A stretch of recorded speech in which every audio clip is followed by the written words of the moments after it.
Hello all of you. I am back with the another topic of the C language is operators of C language. So operators is very important in a C language because for any kind of calculations, for any kind of comparison in a C language we are using operators. Okay, so today the main focus is about all the operators of C language and I explain each and every operators with a live demo, okay, and with a practical.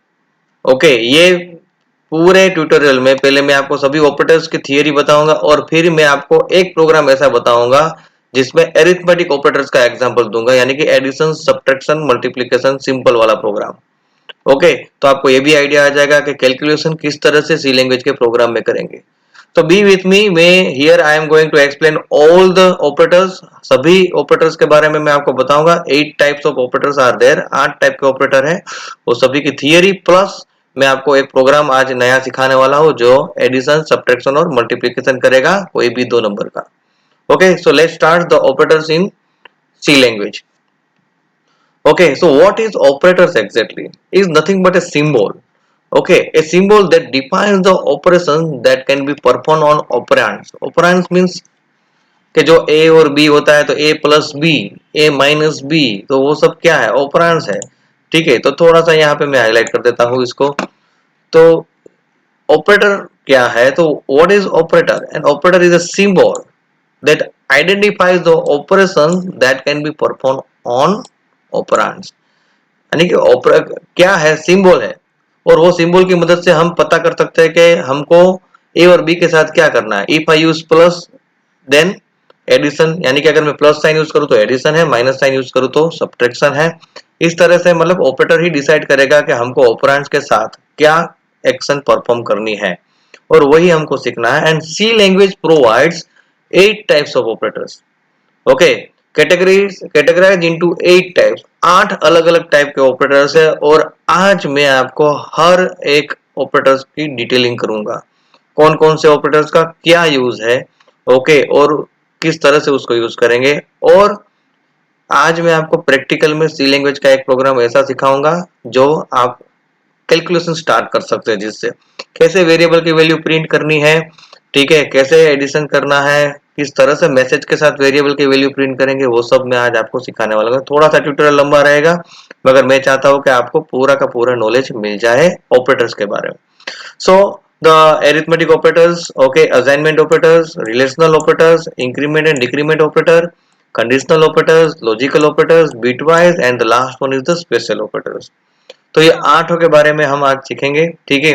मगर अभी तक आपने मेरी channel Prateek sir online is my channel name subscribe नहीं है कि subscribe करके bell icon पे क्लिक करके रेडी रहिए, क्योंकि मेरे हर रोज हर वीक में काफी सारे वीडियोस आते रहते हैं और वो अगर आप चाहते हो कि आपको मिलते रहे कंप्यूटर और टेक्नोलॉजी के रिलेटेड वीडियोस तो सब्सक्राइब करके रेडी रहिए।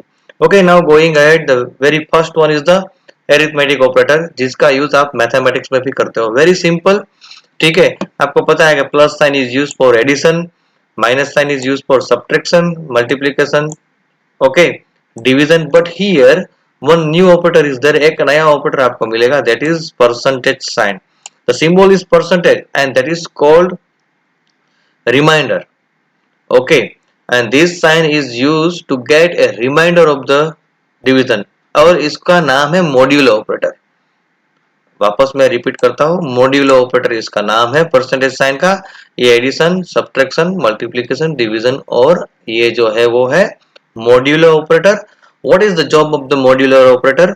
मॉड्यूलस जिसको कहते हैं हम, कि अगर आप डिवीजन करते हो तो डिवीजन साइन से तो आपको आंसर मिलता है। सपोज 8/2, तो 2 मल्टीप्लाई बाई 4 8, तो आंसर इज 4। सपोज 9/2, ओके, तो 2 multiply by 4 8, the reminder is 1।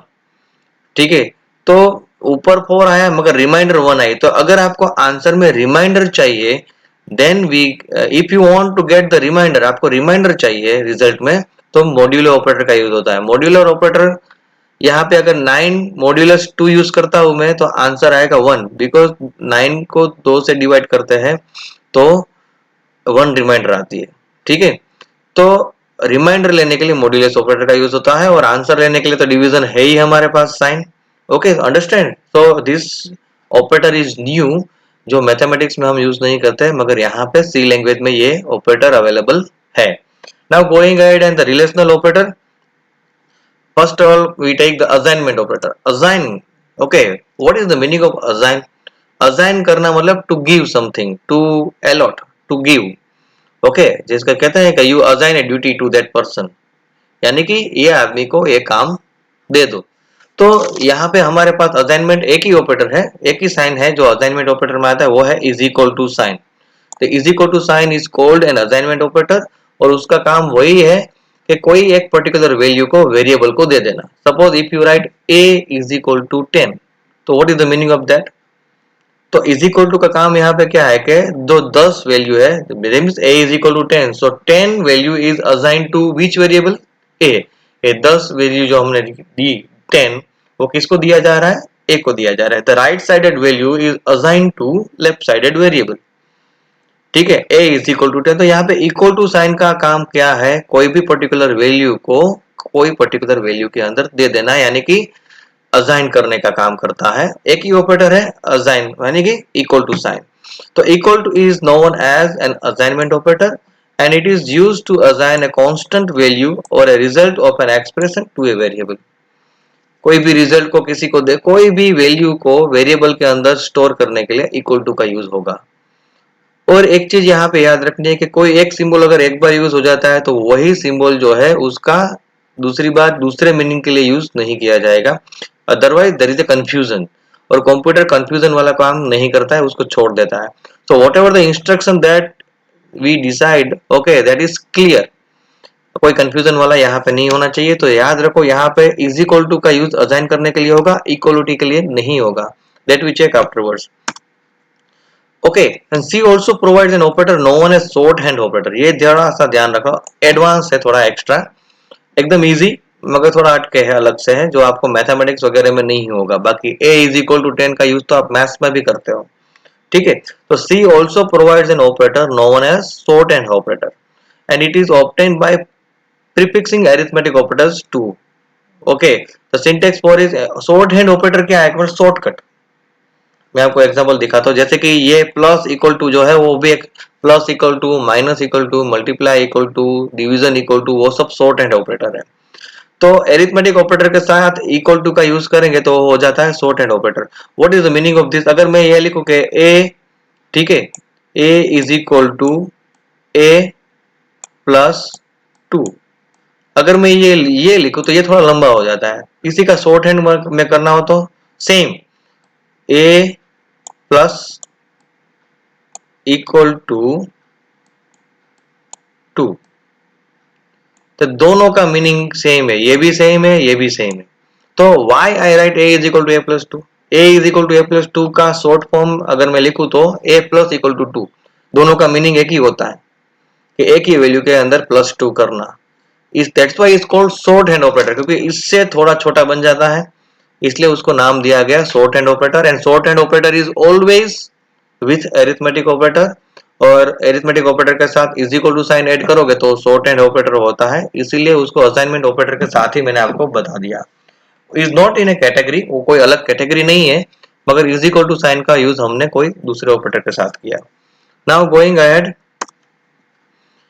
Relational operator that also you already use in the mathematics and all the places, सब जगह पे आप इसका यूज करते हो। वेरी सिंपल, जैसे कि मैंने कहा था कि सिंगल इक्वल टू, हम जनरली कंपैरिजन करते हैं कि दो वैल्यू इक्वल है कि नहीं है, तो हम इक्वल टू साइन यूज करते हैं मैथ्स में, मगर कंप्यूटर में ये समझ नहीं है, क्योंकि वो मशीन है कि भाई सिंगल इक्वल टू का यूज कंपैरिजन के लिए यहाँ पे मैं कर रहा हूँ या कोई वैल्यू असाइन कर रहा हूँ। तो यहाँ पे कंपैरिजन के लिए, यानी कि इक्वलिटी दिखाने के लिए सिंगल इक्वल टू नहीं आएगा, डबल इक्वल टू आएगा, क्योंकि single equal to is known as assignment, क्योंकि उसका काम अलग है। सिंगल इक्वल टू का काम है असाइन करना, तो वो साइन का यूज किसी और काम के लिए यूज हो गया, तो यहाँ पे सिंगल इक्वल टू की जगह पे इक्वलिटी चेक करने के लिए double equal to sign use होगी। देन नॉट इक्वल टू, यहाँ पे exclamation mark is use for not, ठीक है, नॉट इक्वल टू दिखाने के लिए। Greater than, less than, greater than equal to and less than equal to, वो तो कॉमन हो गया सबके लिए, ठीक है। तो कंपैरिजन ऑपरेटर, और you can say the relational operator, and the relational operators allows us to compare two values that are similar or higher or lower, whatever. कंपैरिजन करने के लिए रिलेशनल ऑपरेटर्स का यूज होता है, जिसका यूज जनरली आप मैथ्स में और सब में करते ही रहते हो। बस दो चीजें ध्यान रखनी है कि इक्वलिटी के लिए यहाँ पे डबल इक्वल टू है हमारे पास, एंड नॉट इक्वल टू के लिए एक्सक्लेमेशन मार्क यूज करना है यहाँ पे, थोड़ा सा ये ध्यान रखना है, otherwise is same whatever we use in our real life. Then afterward, very interesting operator is the increment and decrement operator. Very interesting. वैसे कुछ नहीं है मगर है बहुत interesting. Okay. At times we need to increase or decrease the value of variable by one. कभी कभी ऐसा होता है कि कोई भी वेरिएबल की वैल्यू होती है, suppose a is equal to 8, a की वैल्यू 8 है, ठीक है, उसमें +1 या -1 करने की कभी कभी जरूरत पड़ती है, ठीक है, तो उसके लिए हमको a is equal to a minus one, a is equal to a plus one, ऐसी लंबी लाइन लिखनी पड़ती है। तो उसका सॉल्यूशन यहाँ पे दिया गया है कि सी लैंग्वेज के अंदर इंक्रीमेंट और डिक्रीमेंट ऑपरेटर, दो ऑपरेटर बनाए। इंक्रीमेंट ऑपरेटर क्या करता है, it increase the value of variable by one, यानी कि वेरिएबल की जो भी वैल्यू होगी उसमें वो +1 कर देगा। और डिक्रीमेंट क्या करेगा, it decrease the value of variable by one, मतलब कोई वेरिएबल की जो भी वैल्यू होगी, अगर 8 है तो उसको डिक्रीज यानी कि एक वैल्यू कम करके कर देगा, यानी कि 8 है तो 7 हो जाएगा, इंक्रीमेंट है 8 है तो 9 हो जाएगा, लाइक दैट। तो यहाँ पे हमारे पास दो वेरिएबल है, इंक्रीमेंट यानी कि plus plus, plus plus operator is use for increment and minus minus is use for decrement. Suppose the value of a is 10 suppose, okay, and if I write a plus plus, okay, तो क्या हो जाएगा पता है, next line में a plus plus लिख दूंगा, so now the value of a becomes 11, क्योंकि प्लस प्लस का काम क्या है कि जो भी वैल्यू a के पास है उसमें एक बढ़ा देना, 10 है तो 11 हो जाएगा, 9 है तो 10 हो जाएगा, what ever, okay. And same way in the another side, minus minus का काम क्या है, अगर यहाँ पे मैं a माइनस माइनस करता तो 10 की जगह पे 9 हो गया, क्योंकि माइनस माइनस का काम है डिक्रीज करना, कितना, एक ही पॉइंट, हाँ, एक से ज्यादा नहीं, बढ़ाता भी एक ही पॉइंट है और कम भी एक ही पॉइंट करता है। तो प्लस प्लस यानी कि increment operator, it increase the value of variable by one, and minus minus मतलब डिक्रीमेंट ऑपरेटर, जो वेरिएबल की वैल्यू में एक कम कर देगा। Okay, this operators requires only one operator, जैसे कि मैंने यहाँ पे a एक का ही यूज करना है, एक ही वेरिएबल यूज करना है ना, a प्लस प्लस, सिंपल, एक ही वैल्यू में +1 हो गया, okay, and is known as increment operator and minus minus is known as decrement operator. और इसमें एक ही ऑपरेटर ऑपरेंड का यूज होता है, इसलिए उसको यूनरी ऑपरेटर भी कहते हैं। Okay, increment and decrement both the operators are unary operator, दोनों के दोनों यूनरी ऑपरेटर है। यूनरी इसलिए कहते हैं, यूनरी मतलब वन, इसमें ये ऑपरेटर का यूज करने के लिए सिर्फ एक ही वेरिएबल का यूज होता है, इसलिए उसको यूनरी कहते हैं। जबकि एरिथमेटिक ऑपरेटर और रिलेशनल ऑपरेटर जो हमने सीखे वो बाइनरी है, क्यों, क्योंकि अगर मुझे टोटल भी करना हो तो मुझे कम से कम दो वैल्यू चाहिए, तो दो का तो यूज करना ही है, तो वो बाइनरी ऑपरेटर हुआ। ये यूनरी है क्योंकि एक ही ऑपरेटर चाहिए। अच्छा, इसमें वेराइटी है इंक्रीमेंट डिक्रीमेंट में, प्री और पोस्ट। क्या है मैं आपको बताता हूँ।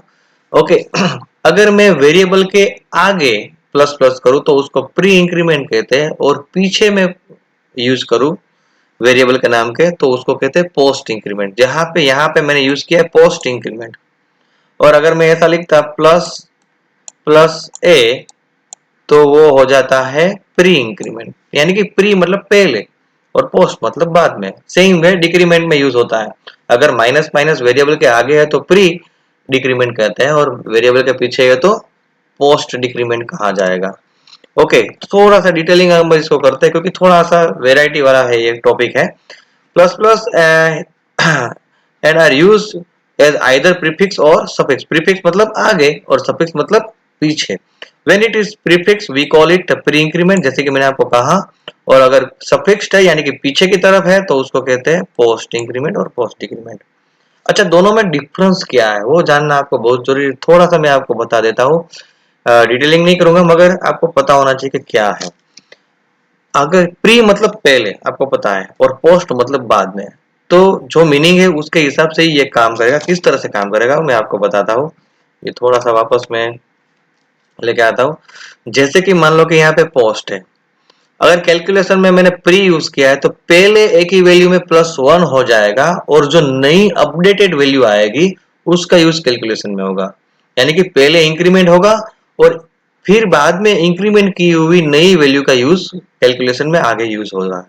जबकि पोस्ट में क्या होगा, अगर कोई कैलकुलेशन में मैंने यहाँ पे a प्लस प्लस डाला है तो पहले a की पुरानी वैल्यू यूज हो जाएगी और बाद में a की वैल्यू में +1 करेगा। देखो +1 तो होने ही वाला है, वो पक्का है। अगर आपने इंक्रीमेंट या ऑपरेटर यूज किया है तो +1 जरूर होगा होगा और होगा ही, और अगर डिक्रीमेंट यूज किया है माइनस माइनस तो डिक्रीमेंट होगा होगा ही होगा। मगर कब करना है?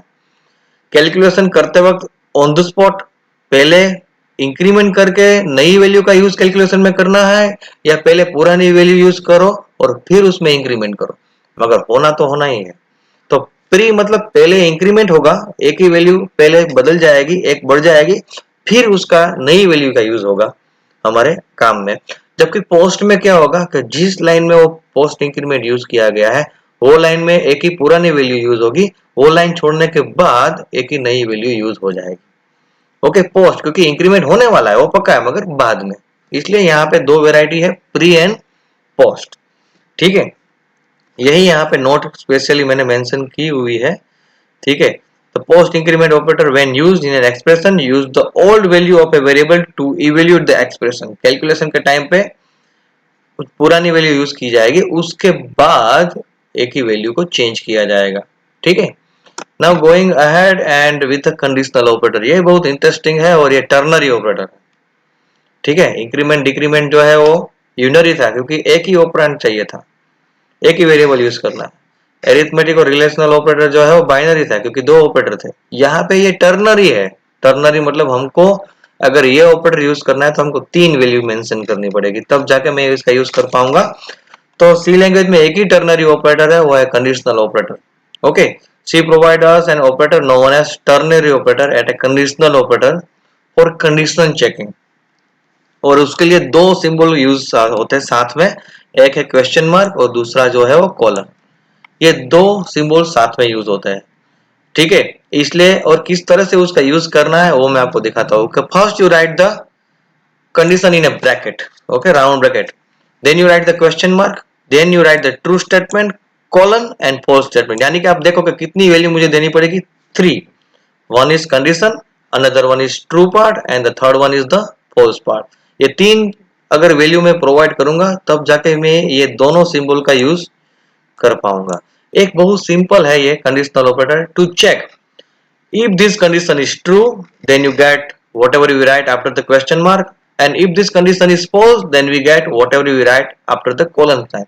यानी कि ये ट्रू पार्ट या फॉल्स स्टेटमेंट दो में से एक ही मिलने वाला है और ये दो डिसाइड करेगा कौन, कंडीशन।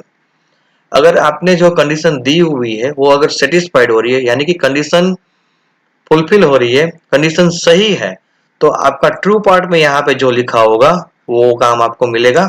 और अगर ये कंडीशन गलत हुई तो फॉल्स पार्ट में आपने जो लिखा होगा वो ही आपको मिलेगा। यानी कि दो में से एक ही आपको मिलने वाला है, दो स्टेटमेंट है, दो में से एक ही मिलेगा और वो टोटली डिपेंड करता है कंडीशन के ऊपर। ठीक है, if this condition is true then true statement, otherwise false, यानी कि क्वेश्चन मार्क देन की जगह पे आएगा और कॉलन जो है वो अदरवाइज की जगह पे आएगा। अगर मैं ये स्टेटमेंट को इंग्लिश लैंग्वेज के साथ कंपेयर करूं तो क्लियर हो गया। तो ये था कंडीशनल ऑपरेटर, बहुत ही इंटरेस्टिंग है। इसका प्रैक्टिकल तो मैं आज नहीं दिखाऊंगा मगर नेक्स्ट ट्यूटोरियल में इसका प्रैक्टिकल भी मैं आपको जरूर दिखाऊंगा कि कंडीशनल ऑपरेटर का यूज कैसे करेंगे।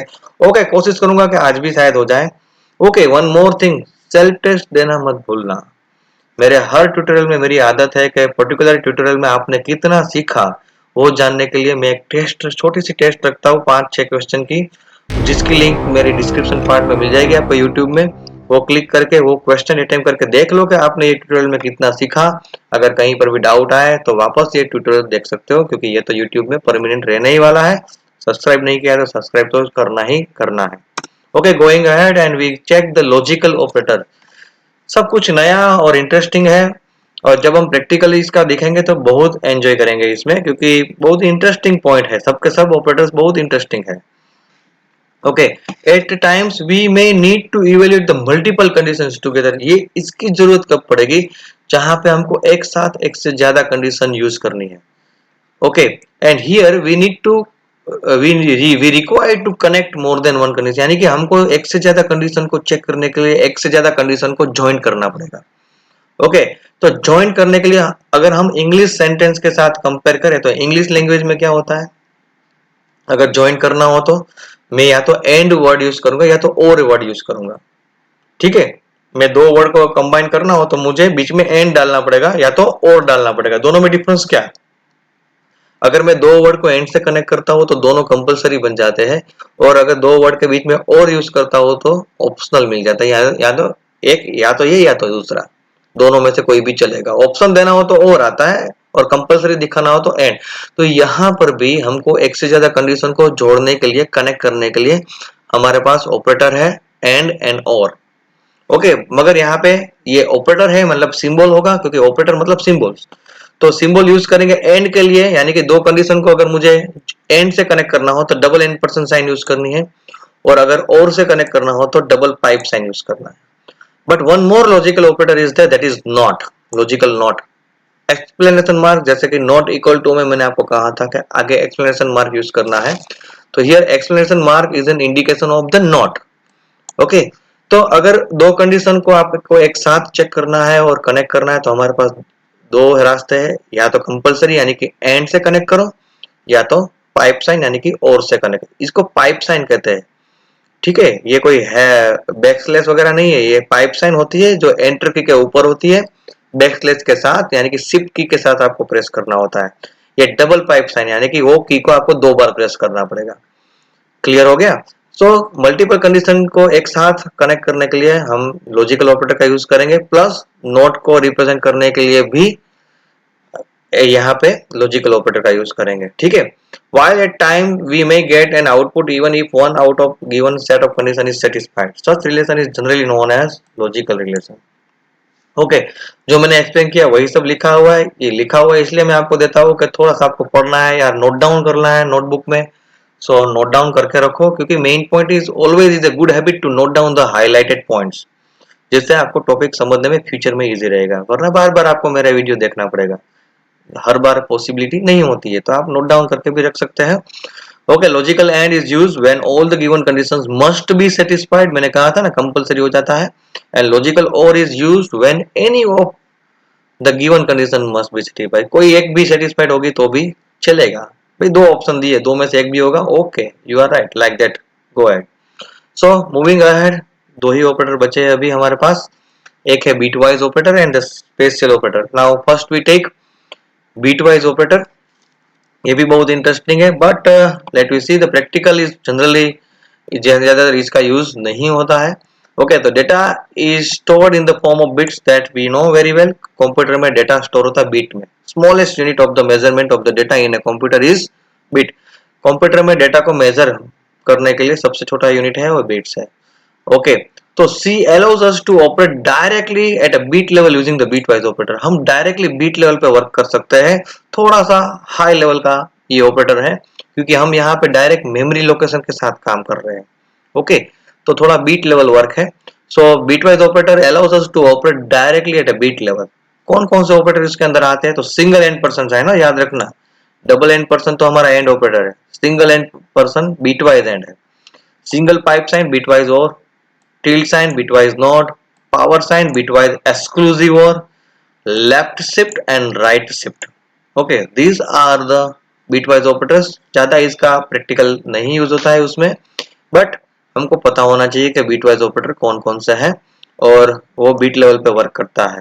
Okay, to perform bitwise and or exclusive or left shift and right shift we require two operands, इसलिए ये भी कौन सा हुआ? बाइनरी ऑपरेटर हुआ। मगर not on the other hand only requires one operand, यानी कि ये जो नॉट ऑपरेटर है बिटवाइज नॉट, वो यूनरी हुआ, बाकी सब हो गए बाइनरी, क्योंकि एक ही वेरिएबल का यूज करना है नोट में और बाकी सब में दो दो वेरिएबल का यूज करना पड़ेगा।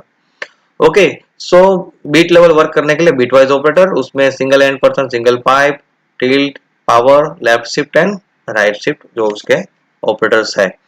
Now going ahead, and the last operator, the eighth operator that we are going to reach is special operator। Special operator है, इसका नाम स्पेशल ऑपरेटर इसलिए है कि इसमें जो बाकी सभी बचे जो सिंबल्स है ना, उसका यूज हम करेंगे। और C provide special operators like size of, comma, comma, full stop, ampersand sign, ये सब स्पेशल ऑपरेटर में आते हैं। कोमा तो करेंगे ना, तो भी एक ऑपरेटर ही है, मगर वो स्पेशल कैटेगरी में आ गया। फुल स्टॉप है, ठीक है। is used on many occasions. The comma operator is also used in decision structure and the control structure that we learn afterward. Decision structure का मेरा ट्यूटोरियल आएगा आगे फ्यूचर में, उस वक्त हम पूरा सीखेंगे। साइज ऑफ ऑपरेटर का काम क्या है? ये एक ही ऑपरेटर ऐसा है जो सिंबल में नहीं है, बाकी सभी के सभी ऑपरेटर्स आपने देखे कि सिंबल्स में सिंबल है कोई ना कोई, मगर यहाँ पे साइज ऑफ वर्ड आता है, एक फंक्शन है राउंड ब्रैकेट के अंदर। What is the use of size of operator? उसका काम यह है कि उसके अंदर मैं जो भी वेरिएबल डालूं वो वेरिएबल मेमोरी के अंदर कितनी जगह ऑक्यूपाई करेगा, यानी कि how much memory occupied by that memory, okay, that variable that we are able to find out. ठीक है, वो पर्टिकुलर वेरिएबल की साइज क्या है, बस इन शॉर्ट अगर मैं बोलूँ तो आपको, जैसे कि आपको पता है कि मैंने डेटा टाइप का ट्यूटोरियल ऑलरेडी सिखाया, मैंने सी लैंग्वेज के काफी ट्यूटोरियल ऑलरेडी है, उसके लिए आपको मेरी चैनल में जाना पड़ेगा, देख लो, डेटा टाइप का भी ट्यूटोरियल है। तो आपको पता है कि इंटीजर INT डेटा टाइप है, तो उसके लिए आपको मेमोरी में कितने बाइट्स चाहिए? 4 बाइट्स चाहिए। तो अगर मैं यहाँ पे साइज ऑफ के अंदर ब्रैकेट में INT लिख दूं ना, तो आंसर आएगा 4, because the size of integer is 4, that you know. तो यही काम है साइज ऑफ ऑपरेटर का, कि उसके अंदर ब्रैकेट में आप जो भी टाइप का डेटा टाइप आप लिखेंगे तो उसकी साइज कितनी है, यानी कि मेमोरी में वो कितने बाइट ऑक्यूपाई करने वाला है, वो हमको आंसर में मिलेगा। Okay, so here I explain everything in the theory, now I explain the program. Okay, the addition of two value. Okay, तो उसके लिए आपको जाना पड़ेगा, मैंने आपको ऐप ऑलरेडी दी हुई है,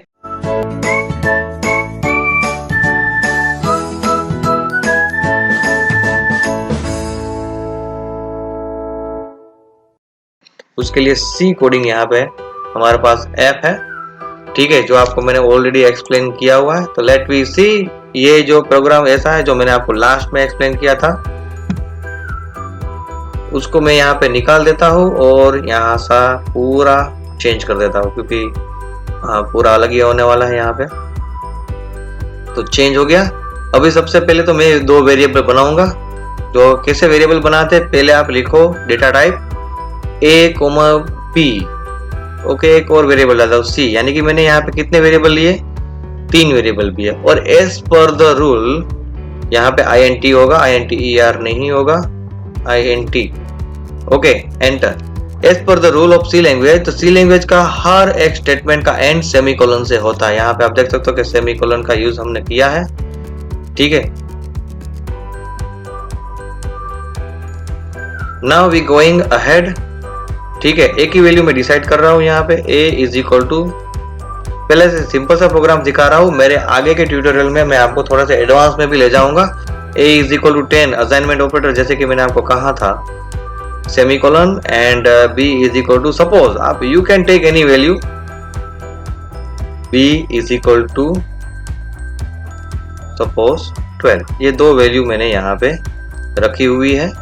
ओके, नाउ अभी यहाँ पे हमको सीखना यह है कि मैसेज के साथ कोई वैल्यू कैसे प्रिंट किया जाए। तो प्रिंट ऐप, आपको पता है कि कोई भी चीज प्रिंट करने के लिए हमारे पास प्रिंट ऐप है, आगे भी मैंने काफी सारे प्रोग्राम आपको बताए हुए हैं, ठीक है। राउंड ब्रैकेट स्टार्ट करेंगे, डबल कोट स्टार्ट करेंगे, उसके अंदर पहले मैं यहाँ पे करता देता हूँ एडिशन, या तो टोटल कर देते हैं, टोटल।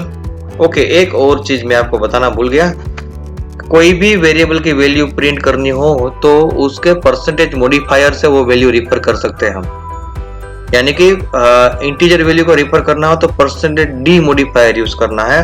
तो आप देखो मैं यहाँ पे क्या करता हूँ, अभी तो मैं ऐसा total of a and b is, यहाँ पे a and b is alphabet, दोनों के दोनों अल्फाबेट है, क्योंकि डबल कोट के अंदर है। डबल कोट के अंदर आप जो भी कुछ लिखोगे वो ditto to ditto printf statement वही मैसेज प्रिंट करेगा। फिर जिस वेरिएबल की वैल्यू प्रिंट करनी है उसको कोमा के बाद डबल कोट क्लोज करो, कोमा करो, a+b,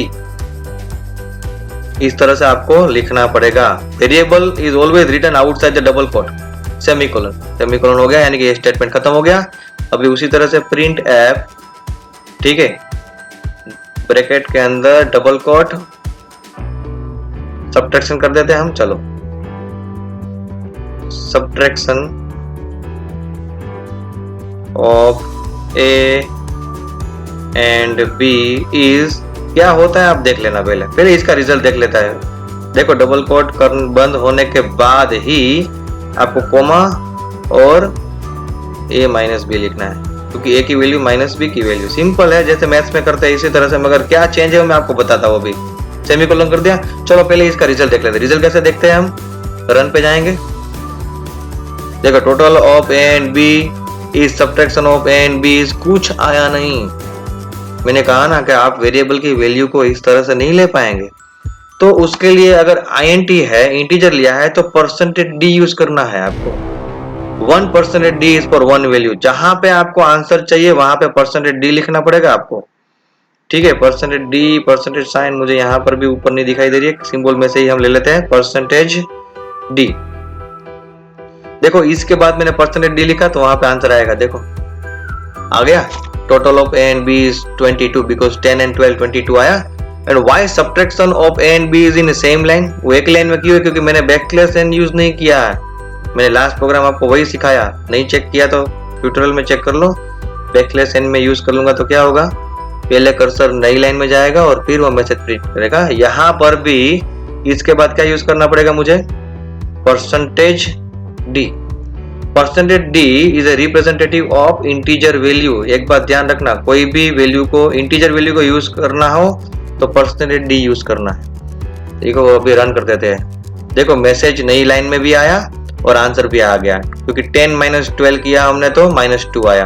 अच्छा अभी यहाँ पे a और b की वैल्यू प्रिंट करनी हो तो अल्फाबेट a और b आ रहा है ना, उसकी जगह पे मुझे a और b की वैल्यू प्रिंट करनी हो तो कैसे करेंगे, तो वहां पर भी मुझे परसेंटेज a d डालना पड़ेगा। जहां जहां पे इंटीजर वैल्यू आपको रिफर करनी है वहां वहां परसेंटेज d। तो यहाँ पे total of percentage d and percentage d is percentage d। तो कंफ्यूज हो रहे हो ना, डोंट वरी, मैं आपको एक्सप्लेन कर रहा हूँ। अभी यहाँ पे मैंने परसेंटेज d कितनी बार यूज किए, 3 times. Okay, I use 3 times here. तो कोमा के बाद सी लैंग्वेज को भी वैल्यू 3 वैल्यू मिलनी चाहिए, जिसकी वैल्यू वो परसेंटेज डी की जगह पे प्रिंट करेगा, a, b, a plus b। तो a की वैल्यू, जो फर्स्ट a जो है वो पहले परसेंटेज d की जगह पे जाएगा, b की वैल्यू दूसरे परसेंटेज d की जगह पे जाएगी, और third value a plus b जो है वो तीसरे परसेंटेज d की जगह पे जाएगी। अंडरस्टैंड? एक बात याद रखो कि जितने परसेंटेज d यहाँ पे डाले ना आपने मैसेज के अंदर, उतनी वेरिएबल की वैल्यू मिलनी चाहिए सी लैंग्वेज को। अगर मिसमैच हो गया, यहाँ पे 3 और यहाँ पे 2 ही डाले तो भी एरर आ जाएगी, ठीक है। यहाँ पे 3 यहाँ पे 4 डाले तो भी एरर आ जाएगी। 1% d रिफर्स 1 वैल्यू। अगर 1% d है तो सामने एक वेरिएबल होना चाहिए जिसकी वैल्यू वो कैप्चर करेगा, और वो सब डबल कोट बंद करने के बाद कोमा के बाद आएगा। Be careful in this. Okay, अभी रन करते हैं, इसके प्रोग्राम को देख लेते। चलो देखो आ गया, total of 10 and 12 is 22। Very clear, एक प्रोग्राम अच्छा सा बनने जा रहा है। उसी तरह से नीचे भी कर लेते हैं। चलो आप भी खुद भी कर सकते हो। Total subtraction of percentage d, क्योंकि वहां पे मुझे अल्फाबेट नहीं चाहिए, वहां पे मुझे क्या चाहिए, b की वैल्यू चाहिए। तो वहां पे, और b किस टाइप का है, b जो है वो इंटीजर टाइप का है। इंटीजर टाइप को रिफर करने के लिए परसेंटेज d है, तो यहाँ पर भी मुझे वैल्यू डालनी पड़ेगी, a, b, a minus b। इस तरह से कर दिया। 3% d 3 वैल्यू को रिफर करेगा। रन करते हैं हम इसको। ओके, तो subtraction of 10 and 12 is -2। Very clear. So बहुत ही इंटरेस्टिंग प्रोग्राम मैंने आपको बता दिया। अभी आपको करना क्या है, ऐसे ही छोड़ूंगा आपको मैं। Okay, I need your practical work, और आपको करना है multiplication and division. Okay, you do one thing, I want multiplication। इसी के साथ you just do it your own creativity। Okay, आप अपनी क्रिएटिविटी के साथ यूज करिए। You just change the value, change the message। मुझे एडिशन, सब्ट्रैक्शन और मल्टीप्लिकेशन तीनों के तीनों चाहिए, and I want this programs coding and the result in my Telegram group. मुझे मेरे टेलीग्राम ग्रुप में मुझे इसका स्क्रीनशॉट चाहिए कि आपने कोडिंग क्या दिया और उसका रिजल्ट क्या है, दोनों का स्क्रीनशॉट चाहिए। ओके, जब भी जरूरत पड़े ये प्रोग्राम ओपन करके आप हिट ले सकते हो। परसेंटेज d क्या है मैंने आपको बताया, वो इंटीजर वैल्यू को रिफर करने के लिए है। अगर आप पॉइंट वाली वैल्यू रिफर करते हो और फ्लोट वेरिएबल बनाया आपने यहाँ पे int की जगह पे फ्लोट यूज किया होगा, और फ्लोट वैल्यू को रिफर करना है तो परसेंटेज f होता है। डबल के लिए परसेंटेज lf होता है। ठीक है, वो भी थोड़ा बहुत हम आगे जाके सीखेंगे। यहाँ पे you choose any, you can give any name to your variable. ठीक है, आप कोई भी वेरिएबल का नाम यहाँ पे दे दो। ठीक है, फिर आप you can assign any value, ये गेसिंग की हुई वैल्यू, आप यहाँ पे वैल्यू भी चेंज कर सकते हो, ये नाम भी चेंज कर सकते हो। मगर याद रखना कि यहाँ पे एबीसी की जगह पे दूसरा नाम यूज किया है, तो जब आप कोडिंग करो तब भी आपको वही नाम यूज करना है। Otherwise you just change the value and do it the program. Okay, तो यहाँ पे आपको दो काम करना है, सेल्फ टेस्ट देनी है, साथ में प्रैक्टिकल वर्क भी टेलीग्राम ग्रुप में सबमिट करना है। Don't forget it. All the best. Okay, keep it up and submit your work in time to me. Thank you.